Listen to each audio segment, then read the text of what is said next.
இந்திய வரைபடத்தை பொறுத்தளவுல நமது இந்திய நாட்டோட தலைநகரமான டெல்லியை குறிக்கிறது தான் முதல் வேலையா இருக்கணும். சரியா? அது குறிக்கிறது எப்படின்னா, இந்த படுகை கோடு இருக்குல்ல, இந்த படுகை கோடை ஒட்டி கொஞ்சம் கிளாப் இங்கே வந்துருங்க. அதே போல் இந்த பள்ளம் இருக்கா, இந்த பள்ளத்துக்கு நேரம் ஒரு கோடு போடுங்க. இந்த ரெண்டு சந்திக்கக்கூடியதுதான் என்னது? டெல்லி.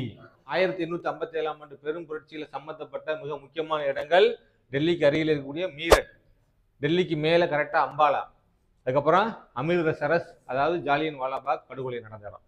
மிக முக்கியமான தாஜ்மஹால் எங்க இருக்கு? ஆக்ரா. இந்த ஆக்ரா குறிக்கிறது என்ன செய்யணும்னா, டெல்லியில இருந்து ஸ்ட்ரைட்டா இங்க எப்படி மீரட்டு மேல வச்சோமோ அதே மாதிரி ஸ்ட்ரைட்டா கீழே அப்படி வச்சிடணும். என்னது? ஆக்ரா. இந்த ஆக்ரால இருந்து 5 இடங்களை எளிமையா குறிச்சிடலாம். ஆக்ரா, அதுக்கப்புறம் கான்பூர் பக்கத்துல குறிக்கும். அலகாபாத், இந்த அலகாபாத் தான் இந்தியாவின் திட்டத்திற்கு கோடு இந்த அலகாபாத் வழியா தான் போகுது. அலகாபாத், அடுத்து பனாரஸ், அதுவும் பக்கத்திலே குறிச்சிருங்க. பாரக்பூர் மட்டும் கொஞ்சம் தள்ளி குறிச்சிருங்க. சரியா? இந்த முதல் எழுத்தை வச்சு நினைவு வச்சுக்கிற மாதிரி ஒரு வாக்கியம் சொல்லுங்க. நான் சொன்னேன் போன வருஷம் பசங்கள்ட்ட, அவங்க என்ன சொன்னாங்க? என்னது? ஆடு ஆக்ரா, கான்லைனா கான்பூர், அக்கம் அலகாபாத், பக்கம் பனாரஸ், பாருக்கு பாராக்பூர். முடிஞ்சா? 5 இடம் முடிஞ்சா? அடுத்து இதே போல இந்த பெண்டுக்கு பக்கத்திலே இருக்க இடம் தான் என்னது? பிரைலி.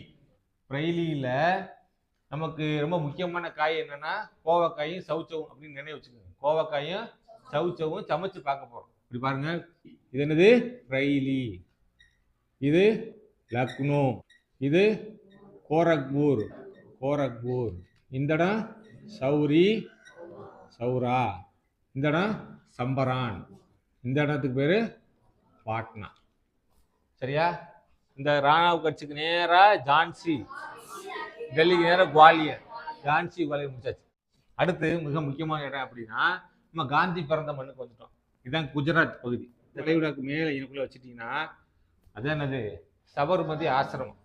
இந்த இடங்கள்ல இருக்கக்கூடிய முதல் எழுத்தையெல்லாம் ஒருங்கிணைச்சு ஒரு வாக்கியம் உருவாக்கியிருக்காங்க. சபர்மதி ஆசிரமத்துல அதாவது கேப்பரோட்டியும் பர்த்தோலியும், தட்டி தண்டி, பம்பாய், பூனா, இந்த 2 இடத்துலயும் சத்தமா வைக்க போறான்.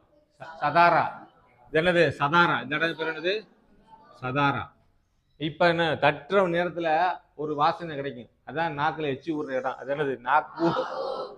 கீழே வார்தா.